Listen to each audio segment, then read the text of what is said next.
Fake media. Omusumba Kintu Dennis owa Empowerment City Church emanyiddwa nga ECC esangibwa Hoima mu kabuga akayitibwa Kyesiga.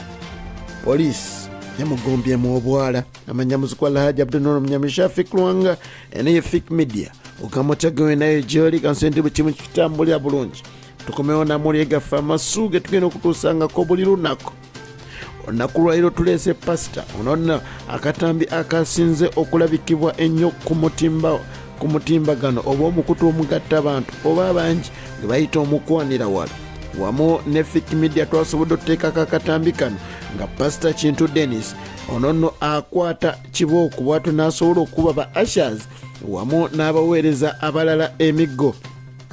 Kino nno kyadiridde oluvannyuma lw'okukizuulwa nti ekyamazima ensonga lwaki Pastor Kintu Dennis yakutte kibooko n'abeera ng'ate awewenyula abantu bano kyavudde ku muggo gwe ogumanyiddwa nga magic blessed stick.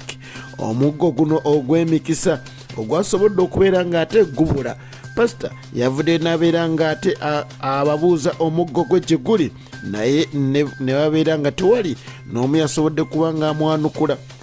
Pastor kwe kusalawo okufuna omuggo omulala bw'ato n'ayita omuka omu n'abawewenyula ekibooko ng'aba primary. Abantu bano be basobodde okuba kibooko zinene ekyamazima baalaze obuntu bulamu wamu n'eggonjebwa eri omusumba waabwe anti buli obedda gwe bakuba takwatayo naye ng'omuggo oguwulira mukambwe. Ey'emu ku nsonga lwaki abantu bano basobodde okuba nga bakubibwa era omusomo bedda abagamba nti mbakuba bajjamu muzimu ogwo nno ogubaleetera okuba nga ate mulagajjalira ebintu by'ekkanisa. Omusumba ono Pastor Kintu Dennis bw'ati yasobodde okubeera ng'ate alabula abo bonna abatasobodde kubanga bakuwa kibooko nti tebaddamu kukwata akamansukira oba abangi ke bayita akazindaalo okuba ng'ate babaako kye boogera mu kereziya eno sinakindi okugiyingira. Okusinziira ku police spokesperson omwogezi wa poliisi mu Albertine region omwami Julius Hakiza yavuddeyo n'agamba nti ekyamazima omusumba ono twasobodde okumukwata era ali mu ngalo za poliisi. Okusinziira ku mwami Hakiza yavuddeyo n'abeera ng'agamba nti kino kakibeera ekyokulabirako eri abasumba abalala bano nno abatwala endiga zaabwe nga ekintu ekitali kya muwendo. Jjukira nti nga ne May ennaku z'omwezi 25 omwaka guno gwennyini 2022 omu ku basumba era mu ggwanga lino Uganda bw'atyo yasobola okuwewenyula endiga ze emigo ng'abalanga lwa butawa kimu kya 10 era ng'abagamba nti abawadde ebbanga ddene naye baganya okusasula ekimu ekyo 10. Omusumba ono naye bw'atyo yavaayo n'abeera ng'ate abawewenyula emigo lwakuba nti akatambi tekasobola nnyo kuba nti kasaasaana.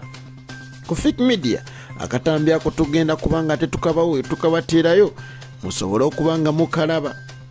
Okusinziira ku biina ebigenda mu maaso poliisi wamu n'ebirala kyasobodde okubanga kizuulibwa nti ensonga lwaki bambi abantu banene abagenda mu kereziya bakyabonaabona nnyo y'embeera egenda mu maaso mu ggwanga ey'obwavu obusimbye ejjembe. Jjukira nti omuntu essuubi alina mu musumba we agenda okumusabira eri Mukama Katonda ate bw'ate asobole okuba nga ate afuna ekigulira amagala eddiba oba ejjamba.